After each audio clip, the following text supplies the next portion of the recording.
On today's podcast, we'll be going over the newest releases in The Predator and Mandy, as well as discussing more news about the rehiring of screenwriters for James Bond 25. Let's get started.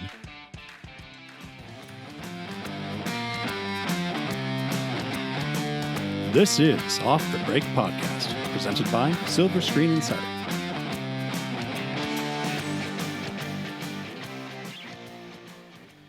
Welcome, everyone, to Off the Break Podcast. I'm Cody. With me are Kyle and Eric. Hey! Hi. Don't choke on your coffee, Eric.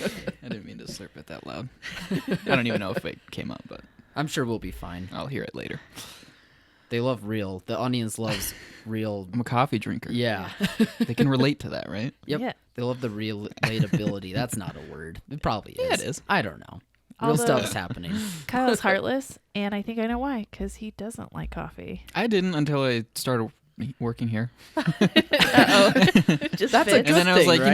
you know what? The effects outweigh the bitter taste, but now I love the bitter taste. So it's a win-win. I love the smell of coffee, but for some reason, like the taste of it, like I can't get into it. I can only drink it black though. Yeah. I mean, I can put other stuff in it, but I like But mine. why would you? I like mine with just a little cream.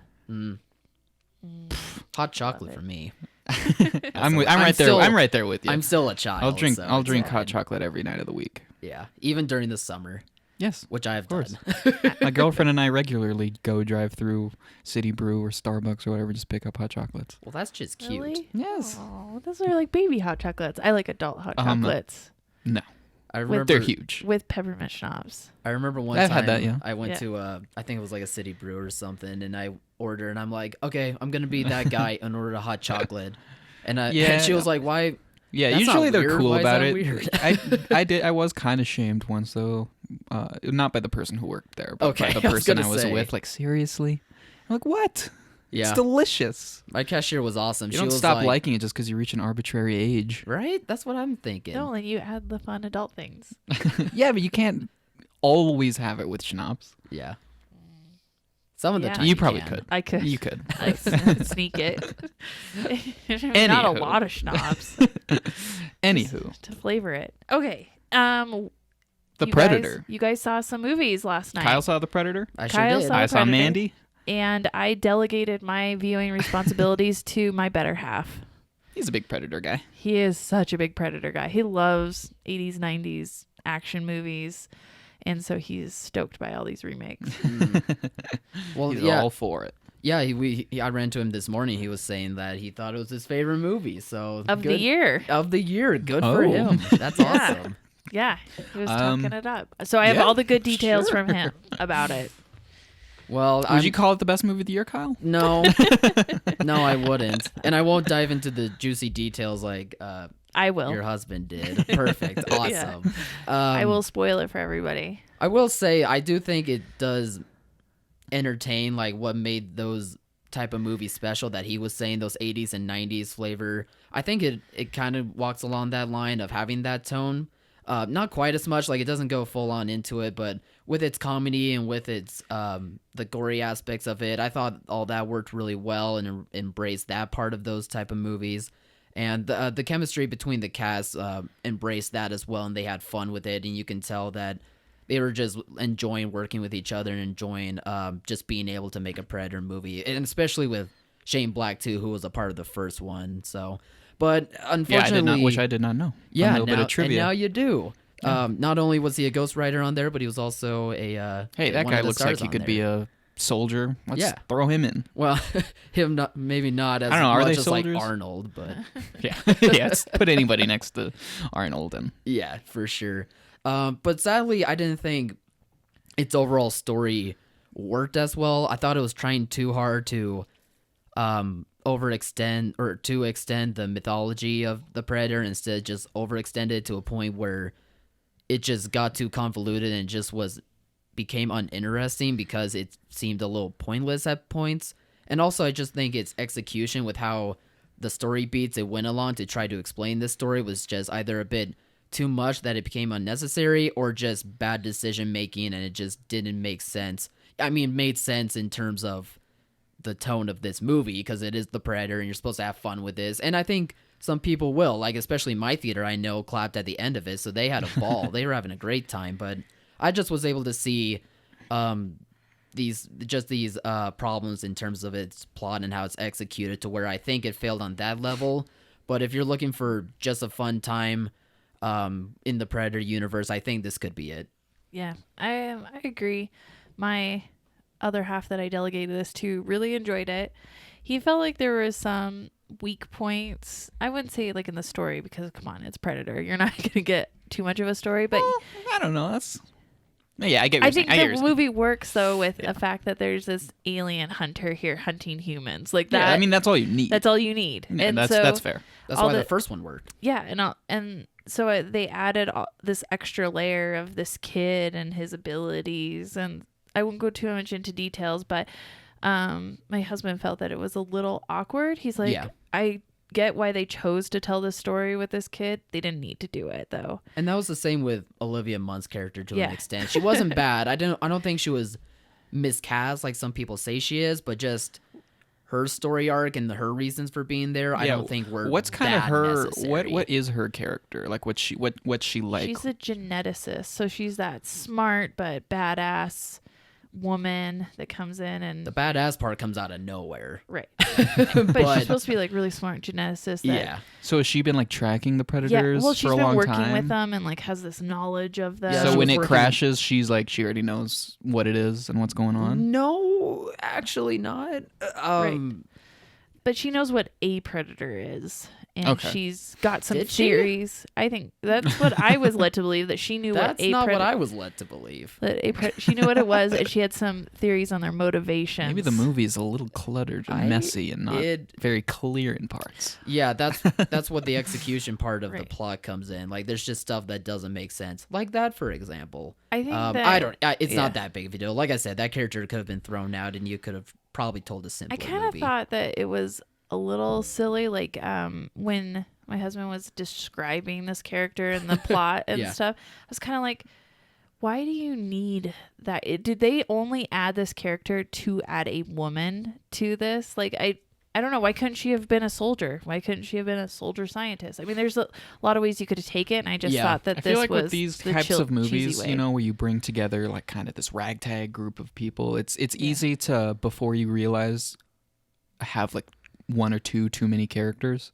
because you know, you especially with somebody like Shane Black, who loves to have his characters have like witty banter back and forth. And that you which get still all works. of that. It's Shane Black. Sure, yeah, that part works very well. A lot on of top of his game there, and like you always. get a lot of that with mental patients. Yeah, but I'm just, it's probably just a symptom of, you know, just one or two too many characters. Some are bound to come across as kind of unnecessary. Or better than others. Exactly. Yeah, I wouldn't say the one or two characters that could have been taken out were from the ragtag team, but probably just from the outside part of it, like Olivia Munn or even Jacob Tremblay would be another one. Certainly Kate Brown, no, because he does have a role in this, and it's kind of the fun villain to watch. Yeah, kind of is, and it's great. Like, he was probably the best part of that movie. I mean, next to the gore and violence and stuff. Yeah.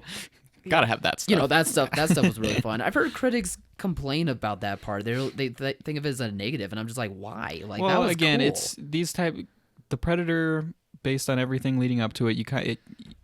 You have to go in kind of knowing it's like a major studio polished B movie, kind of with those sensibilities. It's a kind of like it's over the top violence and gore, kind of played for laughs almost.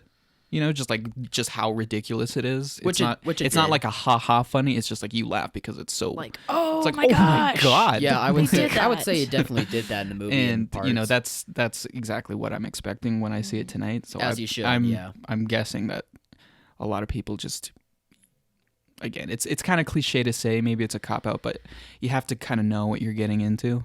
You have to know what to, like, the tone. Yeah, like the tone.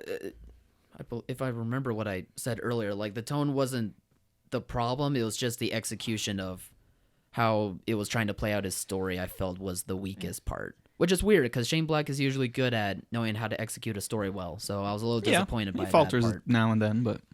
My husband had a couple issues. One, he said that the the kid was a little awkward, but he gets Was he awkward because he's autistic? No, or is it that like it was just weird having a kid be this like central focus, and all of a sudden, I don't want to give the plot points away because it is. Yeah, early, I guess that is a little strange. He's like really integral to this story in like a way that no one else can be. Mm-hmm. Towards the end, like it becomes laughable. It's a little silly. Yeah. And then last 5-10 minutes. And then I'll say it doesn't ruin the story at all, but I'll give this point away. He was frustrated with the story because the Predator comes on these like highly technological ships, and they go through time and space, and they're, you know, amazing and advanced technology, yet they can't fly with one engine. And he's just that just sounds so like a nitpicky frustrated. thing to me. That wouldn't bother me. That wouldn't bother you? No, it bothered that just him. sounds like a nitpick. You know, you can find a million of those in any movie that's ever released. For sure. Yeah, I mean, the nitpicky stuff like didn't bother me. If a movie is really bad, then they will bother me, but I wouldn't call this a really bad movie. I would just say it's just a flawed, kind of messy, but yeah, it's flawed. fun movie. It's flawed, but it has its fun. Nice. And people will be able to see both sides of those, I think. Yeah, my husband really enjoyed it. Like he had so well, much this is fun right at up his alley. Yeah, this is like it was everything he wanted in a movie, and that's good. Yeah. And I think that some people will get that same reaction out of that. Yeah, and he took a friend, and his friend loved it too. So, and they saw Kyle there. I did see me there. Yeah, you did yeah, see they you did there. see me there. Yeah, they did. Oh, don't you love early shows? They really bring people together. Well, the small-ish, there was a good amount of people at my screening, the one night only screening of Mandy. Mm-hmm. They were definitely the kinds of people who knew the kind of movie they were going to. They put this on their calendars. And overall, I would describe Mandy kind of the same way you're describing The Predator. Like it's not as flawed as it sounds like The Predator is. It has some seams showing here and there, but I describe it as it's like you're being submerged into a vat of LSD while in the midst of a fever dream about a heavy metal seance. Oh, weird. Sounds like a Nicolas Cage. And then you have that's a like hard the on best for Nicolas description I Cage can give it during it. Yeah. Oh yeah. No, the first like hour of this is the longest I've ever seen a movie go before they drop the title card, but it's like over an hour into the movie. Really? And then it says, and then Mandy comes up on the screen in like this black metal band font, because the style's the same, but it almost feels like two different movies. Because like the first hour is a very, very deliberately paced, hazy kind of drug-like just setup showing Nicolas Cage and his like the love of his life, Mandy, living in the wilderness. And then the second half happens obviously after like the crazy death hell cult people come and burn his wife alive in front of him.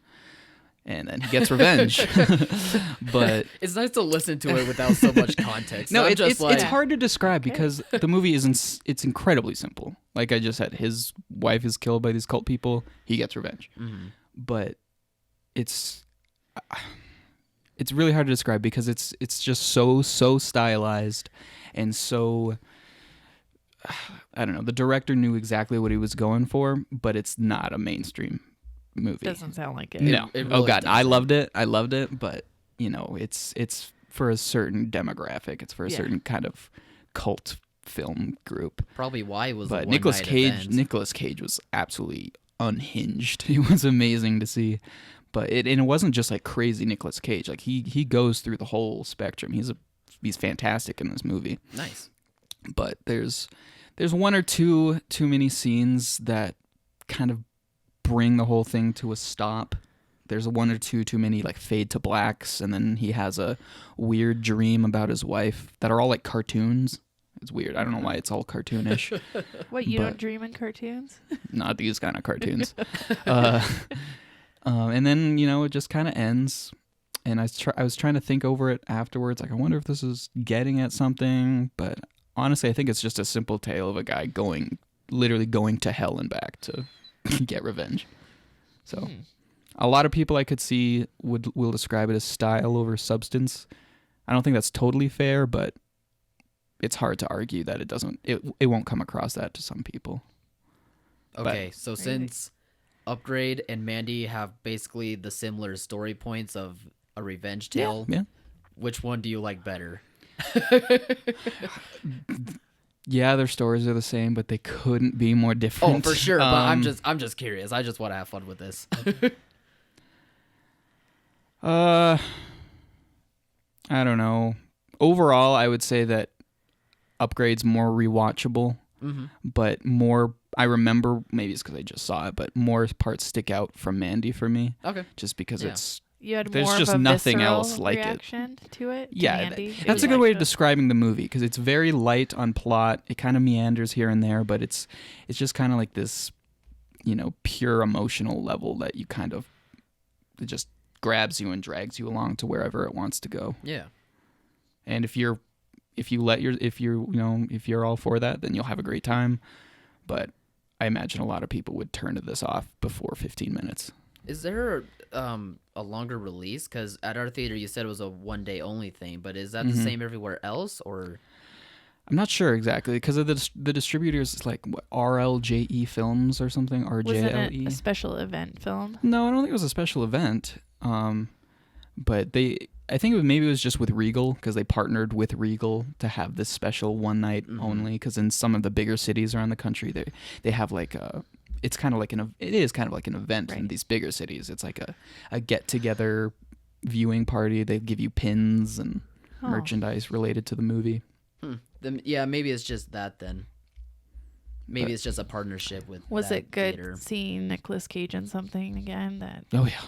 Was over the top. Nicolas Cage, like it's impossible to over exaggerate how just Nicolas Cage he is in this, but it's in the best way. I don't want to simplify it, saying like, "Oh, Rage Cage," because he's genuinely really good in this. It's just a lot of it is just through his like primal facial expressions, and he's coated in blood the entire time, so he just looks like this maniac. Yeah.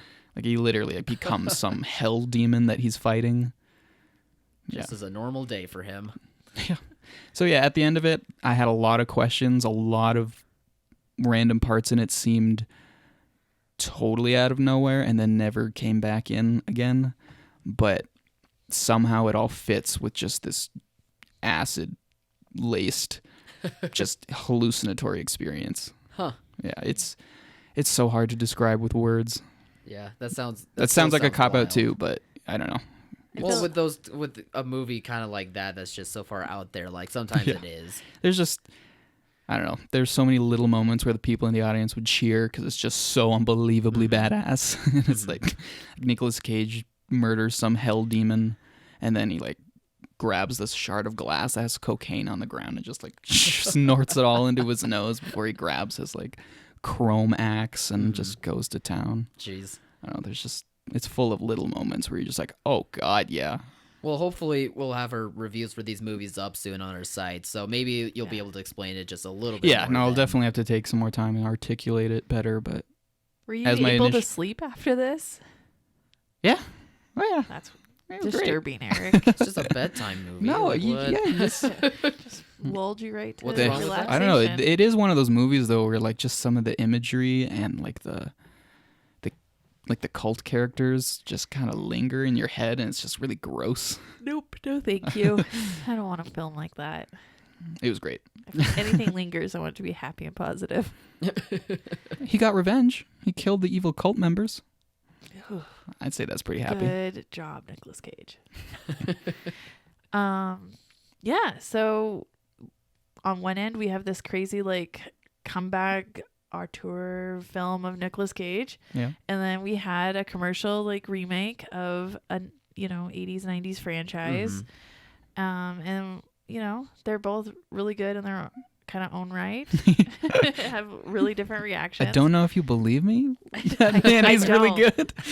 But I assure going you, with it. If you're the kind, you would know if you're the kind of person who would like that. I type would of not movie. like it. So And I'm not going to put my opinion there. everyone in the theater, except for my girlfriend, was that kind of person.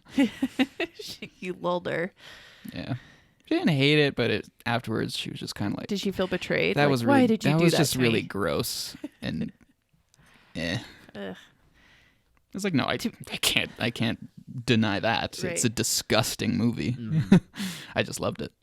So do you think Predator will stack up, Kyle, with some of these other kind of bring back, not really remakes, but just these kind of like Reboot, soft reimaginings. Let's go back to these franchises and see if there's a modern story to tell situation? I think there's two categories. Either they're going to be forgotten or they're going to be bad.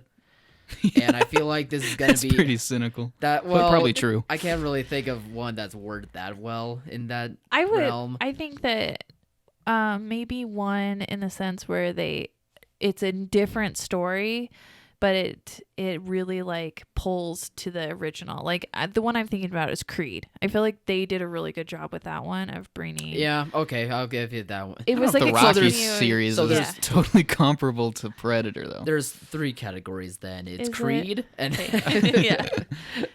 So I think they're doing a good job there. It'll be interesting to see James Cameron's Terminator take because he hands-off approach like failed miserably. Well, I think You can't make John Connor the bad guy. I'm trying to remember. I believe he's not going to necessarily be the director, but just more hands-on for a producing role. And I believe the director for the first Deadpool is going to be the one helming that project. Oh, Terminator 6. Yeah, Terminator number whatever it is. Probably have a subtitle, honestly can't Terminator remember. Retribution or something. Yeah, I mean, to see how these turn out is definitely interesting, but I think the outcomes are always usually Well, not so hitting the far mark when like I they think did of back these, then. I know they did it with RoboCop, which, like you said, pretty much is Oh, yeah. forgotten. Yeah. You know, not really, nobody saw that. One I think is really good, even though it's like a reboot of, I wouldn't say it was a popular film, but Dredd was like the Judge Dredd movie in the 90s with Sylvester Stallone. I actually really liked that with But Carl Urban? Yeah. Yeah, no, Dredd is a fantastic movie. It's just like didn't- bare bones script. yeah. It knows exactly it what didn't the do as character well is. as it should have. Oh God, no. It was a small movie, but that's like a kind of a sleeper cult hit Right. in the making. But then obviously Terminator Genesis, we all saw how that. What about Prometheus? I feel like that's another one where I wouldn't say those are reboots though, because they never really like prequels. they didn't go maybe? away for that long. Because Yeah. there was, I can't remember when Alien 4, I think that one's called Retribution, came out, but Yeah, but I wasn't feel that like long ago. those did really well. And yeah, they did. A the lot of quality people was are, there. people don't really love Prometheus or Covenant a whole lot. There are some people who like to champion them. Covenant more but- than Prometheus. Yeah, for Covenant sure. was a bad. I would say follow-up. Prometheus is more mixed, while Covenant is mostly hated. I saw them both. I think Covenant's better, but Before you know- Prometheus, it was Resurrection in 97. Resurrection, not Retribution. Yeah. Yeah. They're all the same. All those subtitles. Well, yeah. But yeah, other than Dread, I don't know if any of these have really worked out really well. Sounds like the Predator's not really going to go on to be anything special. Yeah, Maybe I would Terminator say- 6 can do it because, you never doubt James Cameron when he's actually involved. Yeah, that's You true. know. I wonder if they can ever recapture the magic. I don't think so. I think it's all about timing. And Yeah, you it's can't go definitely back all a timing thing. with those things. Yeah. Like I heard some rumblings that they're gonna maybe try to redo Big Trouble in Little China. Not the same Yeah, story, but I've- like I've- With The another. Rock, right? I've seen that. Yeah. I think so. Yeah. And I'm like, no, don't touch it. Just don't. The events happened the way they happened. Yeah, Just that leave one- it how it is. That one is a weird one to try and remake. Yeah. Like that is definitely a product of its time. Right. And you just can't get better than what it is in its time. Like it fits, it holds up over time. Like I Even- like seeing the 80s. Even though looks. if they make all these remakes, you can always go back and watch the original. But part of me still feels like just the existence of so many lesser entries in these franchises sort of harms the original one. A little bit. like its legacy, maybe not the Yeah. actual film Like itself. it almost makes you feel like, what's the point in having the original? Well, if we're yeah, just gonna have this. I can't afterwards? really think of any great movie that was either like one or two really respected entries that just left it at that. That you can look Right. back and be like, that was a perfect series of films or Yeah, I a mean, perfect action film. Alien and it was never Aliens, tarnished. and It then was they had Alien never 3. tried to be redone. Die Hard is another one that they're doing. They're doing an Oh. origin story of that with like a young John Why McClane. would you do an origin which is story for yeah, that character? that one's incredibly stupid because Yeah, what is there an origin story of? I thought he was just like an average Joe. but He an was average supposed- Joe with a lot of history. Yeah, and he was supposed depth. to be, and it should just be the way it was. Yeah, wasn't he? He was just like a cop or something, wasn't Right. he? Yeah. Yeah. Yeah, I don't know. I thought that was stupid. People overthink about why we want or why people or sorry, studios overthink to me why. God, what am I trying to say here? What are you trying to I I think think- studios yeah. overthink about why we go back to these movies so much. And it's just because, like, in their time and in their place, they're just reminders of a great time to where these movies were a lot of fun to watch. Like, they can't just be great, like, for years to come, but, like, if you try and recreate it, like, that's Yeah. a very hard thing to Again, do. it's- And studios don't get that. I finally said it. Whew. Okay. It's the I'm same good. thing that I've been saying for a long time now is, good movies stand the test of time. Like, these movies are still around because people love them. They Yeah. can go back to them. They can rewatch them, share them with their friends. They had an impact. And, I guarantee you 10, 15, 20 years down the future, people are going to be talking about Mad Max Fury Road. They're going to be talking, these movies are always happening. But if the One of studio rare ones gets... that works. Yes. but if the studio, assumes, that franchise was popular, we could save a whole lot of effort not having to come up with a new franchise that we're not sure will be successful when we already have this pre-established fandom to work with. Yeah. And it's never going to be the same because people always see through that. Mm-hmm. Of course, there are exceptions where they can I agree. really knock it out of the park. But Yeah.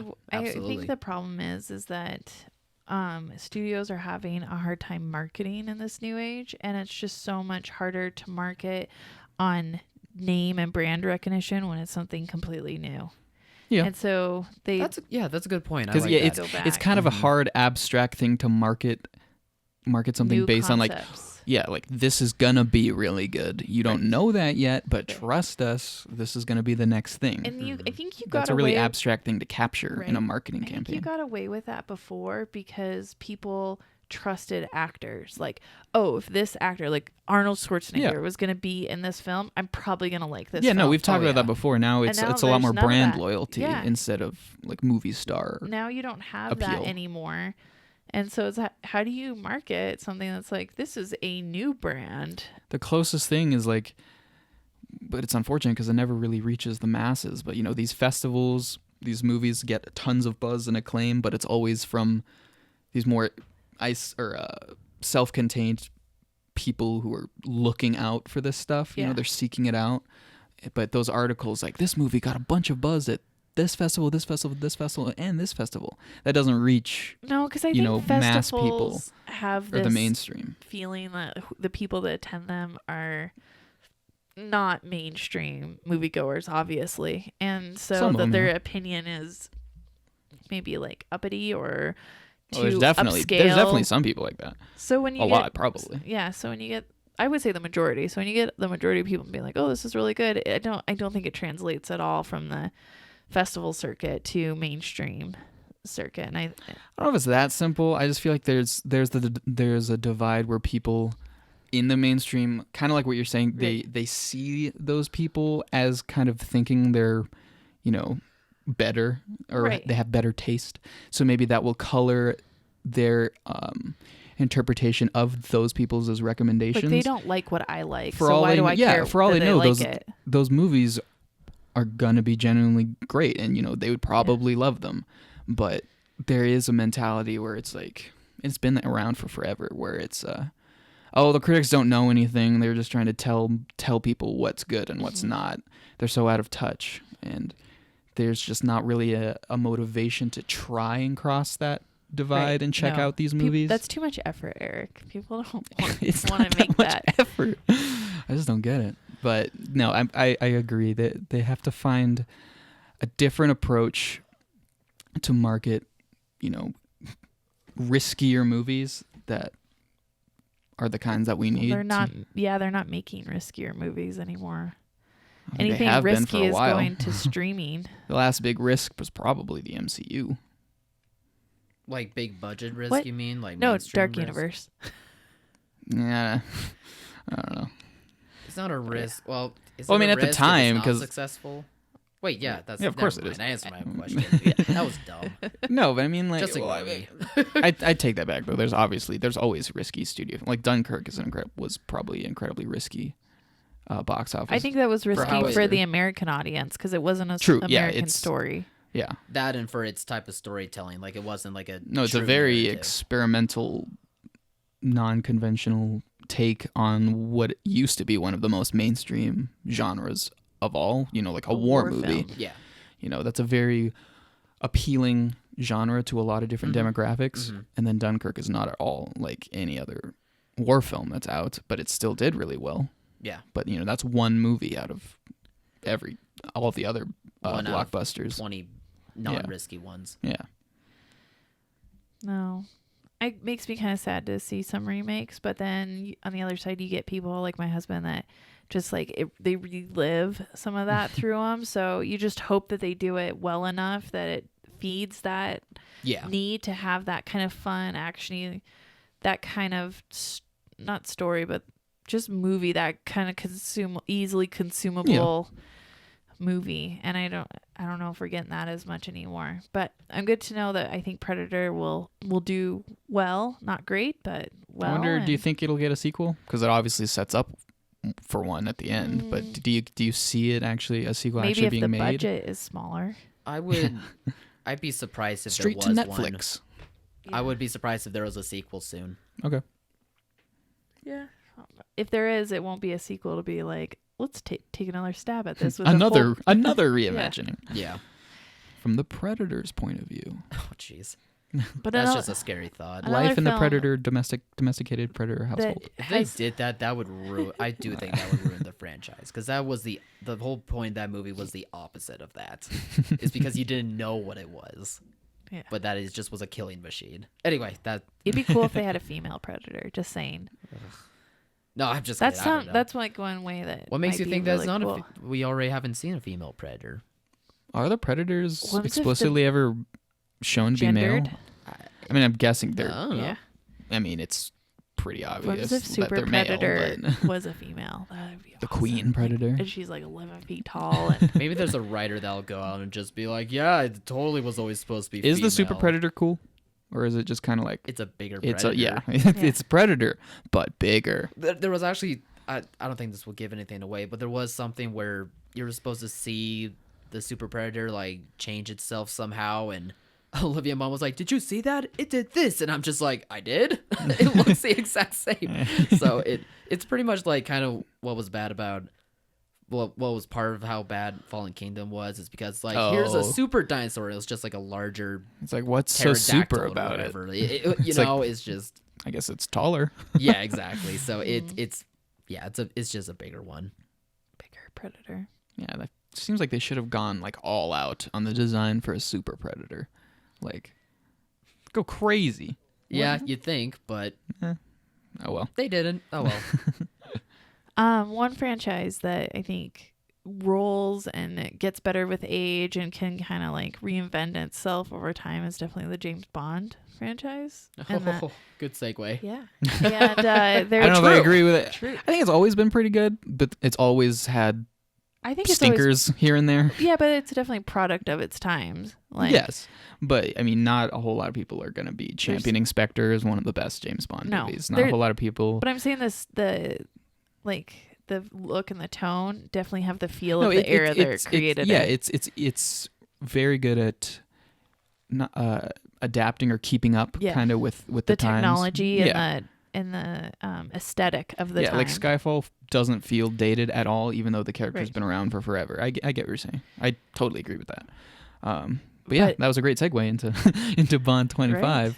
So now we've got Bond 25. This is a big kind of notch in the whole franchise. Yep. This is a big number. It's a big deal for what, MGM? Yeah, but MGM's not distributing it. I think Annapurna is going to distribute this one if Sony doesn't. I think it. Oh yeah. So this is an opportunity to either retire the Daniel Craig kind of feel and look and introduce a new Bond, or we're going to get, I guess, another final goodbye of Daniel Craig's. I think that Daniel Craig's version. gonna be in this one. I really hope, because everybody wants him to go out on a high note. Like if I wish he if would've Spectre just was gone never out on made and he fi- went out on Skyfall, I'm sure people would love that. They'd be like, "What? Only 3?" But it's a great way to Great go out send-off. on. Yeah. Spectre, not so great. So I think a lot of people are really hoping for this to be a really good send-off for Daniel Craig, who is a lot of people's, one of their favorite James Bonds of all. Mm-hmm. But yeah, so basically the story is the original screenwriters, their name is Neil Purvis and Robert Wade, are rehired as the screenwriters. They've worked with every single James Bond movie since 1999. I think that was The World Is Not Enough. Did they do the last couple? Were they part of Skyfall and Spectre? I'm assuming, yeah, if they were involved with all of them. But they had a treatment ready to go. But then they hired on Danny Boyle once upon a time. And one of Danny Boyle's kind of rules, I guess, conditions, there we go, is that he wanted to work with his longtime collaborative partner, John Hodge. So he wanted to work with a script that he would write. So the studio's like, okay, Danny Boyle, whatever, we'll let you do it that way. So they kind of set aside Purvis and Wade's treatment. But obviously Danny Boyle walked away because of creative differences, so now they brought the other two back on board. So I think that's a good thing, though, because they had already approved the treatment. They had, yeah, this is a great idea, let's go for it, before Danny Boyle was brought on board. So I don't think it's a bad thing that they're going back to that. It's just like, oh, the Danny Boyle thing didn't work out. No, Yeah. I would say that it's good news. I mean, it is going back to Purvis and maybe Wade playing it safe. were but part of Skyfall, Mm-hmm. which I think is arguably one of the best, most commercial Oh, James yeah. Bonds. Oh, yeah. it was fantastic. Yeah, I mean, I would say this is good news and good that they got hired back. And Oh, yeah, because now we just need to see who the director is. Yeah. I'm not sure if they have another release date because they had to postpone it. Right. Because it was supposed to come out, I think, November of 2019. But they're obviously not going to make that now. But, yeah, I don't know. There's just a lot banking on this movie. And I feel like for now, we just kind of have to step back, let them deal with all of the behind-the-scenes stuff. And then once there's actually things to, developments moving forward, then we can go back to it. But I think it just broke everybody's heart, though, that Idris Elba wasn't going to get cast yeah, as I the know. James Bond. It's a pipe dream for us all. Well, I mean, James Bond is always around, and a couple of years down the line, it is possible they could remake it again, and it could be him. But just for right now, Maybe. they want to focus on Daniel Craig, and that's all right. Like, give him the send off. He's still well he liked. deserves, and everybody wants.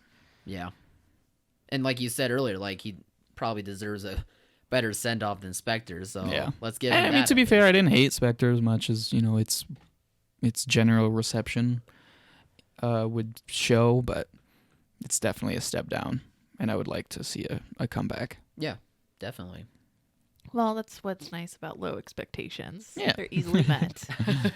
Or just no expectations, Yeah. which is the best. I think with James Bond, though, you have to have some expectations. I want to see James Bond shoot a gun.